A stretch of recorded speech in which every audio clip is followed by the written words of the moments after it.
Let's go back to the year 2003, when Archbishop Hoban graduate Michael Allio set off after graduation to begin the next chapter of his life.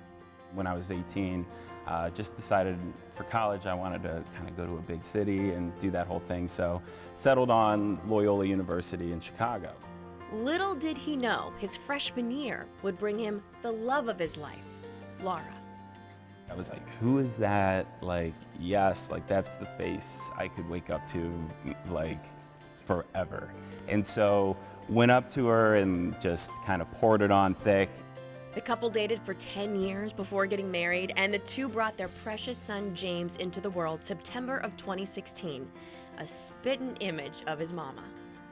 After all these years, like our careers were finally like stable, life felt like it was together, like we had our house, like we hit all of our major, benchmarks. It was like, It felt perfect. it felt perfect. 7 short months later, Laura found a lump on her breast. I think anybody who's ever received that call knows exactly what it feels like being on the other end of the phone. And I remember I was in my office, she was outside of her work.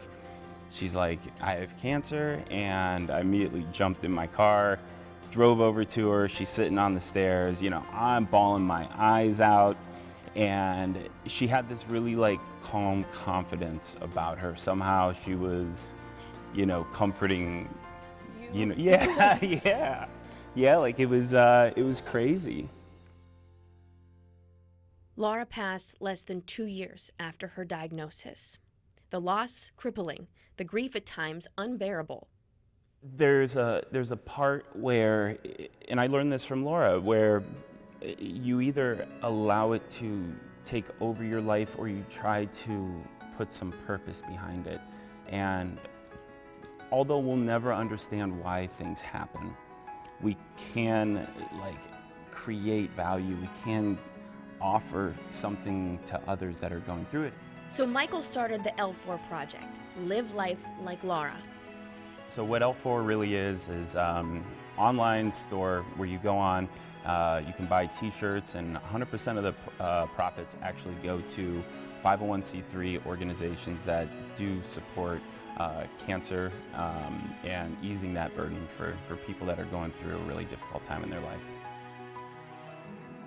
I never want to lose, perspective. I never want to forget what it's like to be in, that patient chair, that caregiver's chair, watching someone you love, fight for their life. His intention was to continue Laura's philanthropic ways, keep her legacy alive, and give James something to always hold on to.